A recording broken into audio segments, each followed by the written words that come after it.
Water signs, tignan po natin kung ano yung mensahe sa'yo ngayong araw. Keep in mind po na ito ay general reading lamang. So, hindi po lahat ay makaka-relate. So, be open-minded. Sa mga hindi pa po nakasubscribe dito sa ating channel, please subscribe na po kayo and pa-like na din po ng ating video. At sa mga nais naman pong mag-avail ng ating private readings, makikita nyo po yung link sa description box below. Tarot Intentions by Aliana Reyes. Tignan natin. We have family. So, we have number 12, family. So, pwede po na, ayan, talagang, parang kakalipat nyo lang. Tignan nyo, oh. Parang meron dito kakalipat lang ng bahay. Or pwedeng nagde-declutter kayo ng bahay. Or pwedeng may magpapabless ng bahay.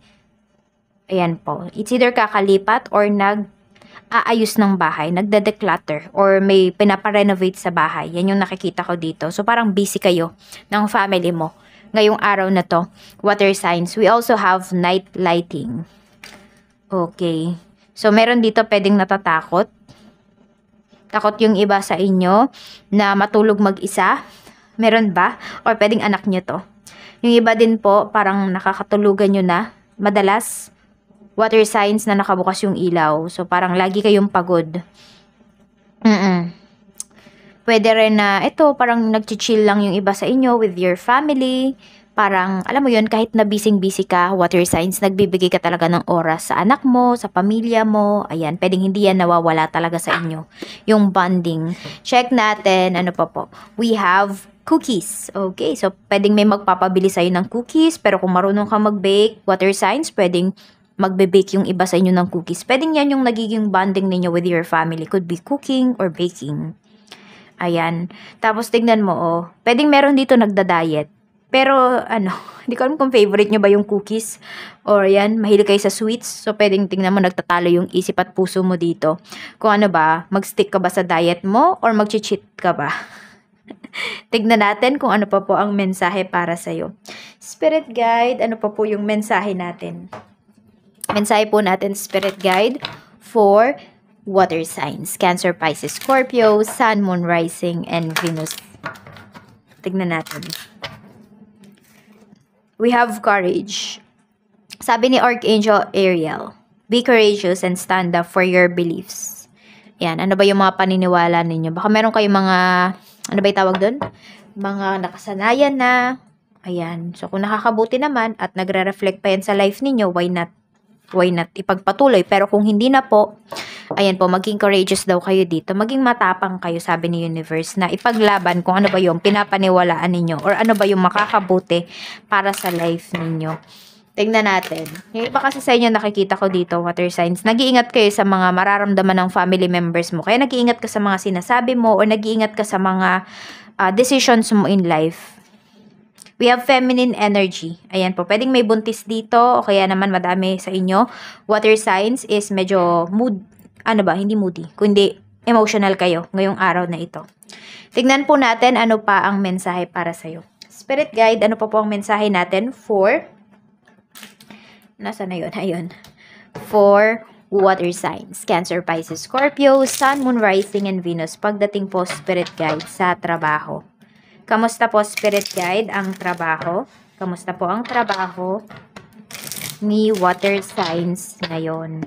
Water signs, Cancer, Pisces, and Scorpio. Tignan natin. We have Ace of Winter. Ayan po. So, meron dito, kaya parang nag-ano kayo dito. Pwedeng may nag-migrate dito. So, parang, ayan, water signs, bagong trabaho to. So, parang bagong environment kasi yung nakikita ko sa'yo dito.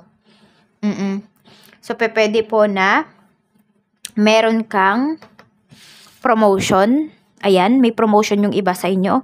Or natanggap kayo sa bagong trabaho ninyo. Parang kasama nyo yung family nyo. Maganda yung company ng iba sa inyo kasi pwedeng makakasama nyo yung family ninyo or pwede nyo makasama yung family ninyo.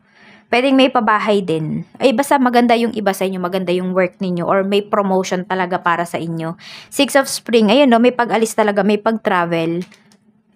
So, pwede rin naman yung iba sa inyo, baka di nyo pa makakasama yung family ninyo, pero meron dito nagbabalak na dyan sa bansa na pinagtatrabahuhan ninyo, pwedeng dadalhin nyo yung family ninyo. Tapos, nakita ko din dito na kaya sinusulit ninyo yung oras ninyo with your family. Ayan, parang kinakain nyo na kung ano yung mga mamimiss ninyo na pagkain, naluto ng asawa nyo, ng parents ninyo. Kaya, we have naman King of Summer pagdating sa business. So, King of Summer. And we have the Goblin Market. Okay, so marami sa inyo pwedeng na ano kayo dito. Natatempt yung iba sa inyo.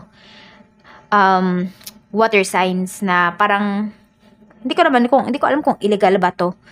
Pero yung iba po sa inyo, siguro hindi naman siya illegal, pero parang sobrang nano kayo, parang meron dito nagiging greedy kayo pagdating sa negosyo ninyo. Ayan. So, hinay-hinay lang yung sinasabi ni universe. Huwag kayong magpaalipin sa pera. Yung kasi talaga yung nakikita ko dito na energy, okay? So, bakit ko nasabi yon? Kasi po yung iba sa inyo, ayan, no? Parang overwork kayo. Okay lang naman yan kung paminsan water signs, pero parang lagi talaga. Lagi kayong puyat pagdating dito sa negosyo ninyo. So, 'di ba, instead na parang nag-e-enjoy kayo, ang nangyari na stress kayo dito. Yes, yung iba sa inyo masaya kayo kasi malaki yung kinikita ninyo. Kaya lang kasi pwedeng ang kapalit niyan is yung health ninyo. Kaya anuhin nyo din, pag-isipan yung mabuti. Tsaka ilimit nyo lang muna talaga yung mga tinatanggap ninyo. Kasi nga baka yung health nyo doon naman bumawi. So, 'di ba nga masama pag sobra-sobra yung ginagawa natin. Kaya, tignan natin. We have naman the moon pagdating sa money mo. We have awakening. Ayan po, pagdating sa money, medyo magigising talaga kayo dito. Ano ba yung gusto ninyo? Ano ba yung bagay na makakapagbigay sa inyo ng growth? So, pwedeng ito yun, no? Baka yung cookies. Baka meron kayong recipe ng cookies. Water signs.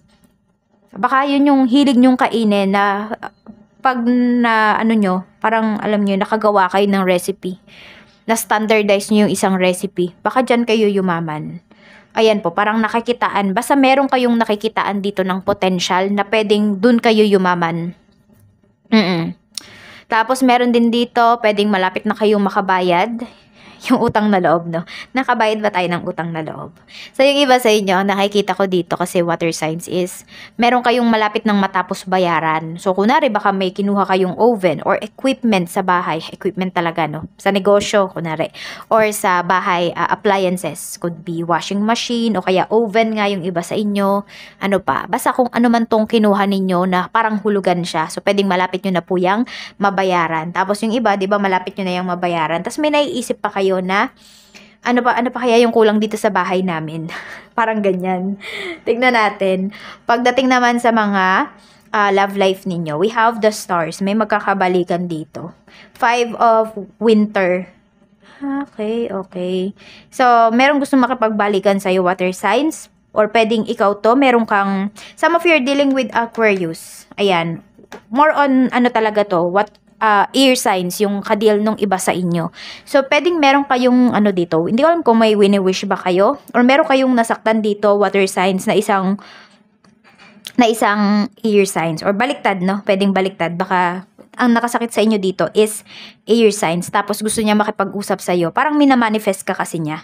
We have 3 of autumn. Parang gusto mo na mag-workout tong connection ninyo, itong relationship ninyo. So, kung makakahanap ng courage yung tao na yan, or maybe ikaw, makahanap ka ng courage na mag-reach out sa tao na yan, water signs, then, hindi natin alam kung ano yung pwedeng mangyari. Tingnan natin ano po yung blessing. Ano po yung blessing na paparating sa'yo. Spirit guide, blessing po na paparating kay Bridge. Okay. Stay strong and remain connected to what is important to you. So, marami sa inyo, madaming gumugulo sa isipan nyo, water signs ngayon. Pero sinasabi ni universe, mag-focus lang kayo dun sa mga bagay na alam ninyo na makakatulong sa inyo at importante sa buhay ninyo. So, hayaan mo na yung iba. Kasi maraming hindi nakakaintindi sa'yo ngayon, water signs, pero hayaan mo na sila. Mag-focus ka dun sa mga bagay na alam mo na magbibigay ng growth sa'yo at mga tao na susuportahan ka sa mga tatahakin mong decision or direction sa buhay. We have gratitude list. Pero be thankful sa mga tao na nanakit sa'yo.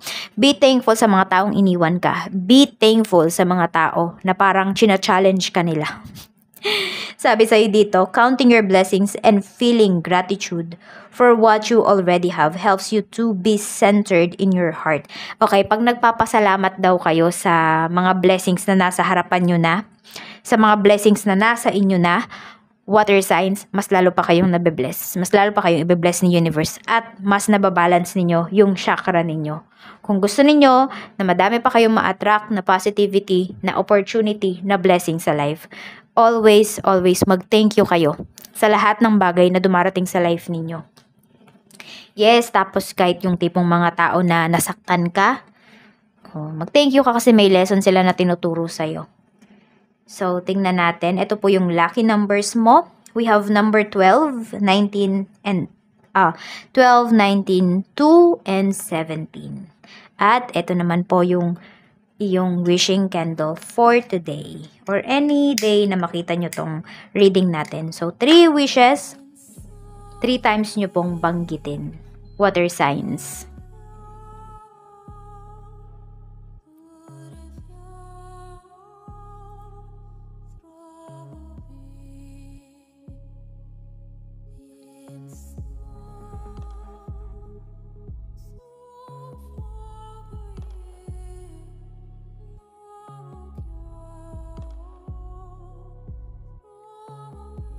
Maraming salamat po sa walang sawang pagsuporta ninyo dito sa aking channel through your views, through watching this video.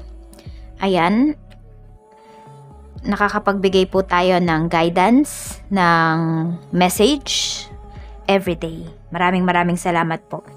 Water signs. At i-sealed na natin yung wishes mo.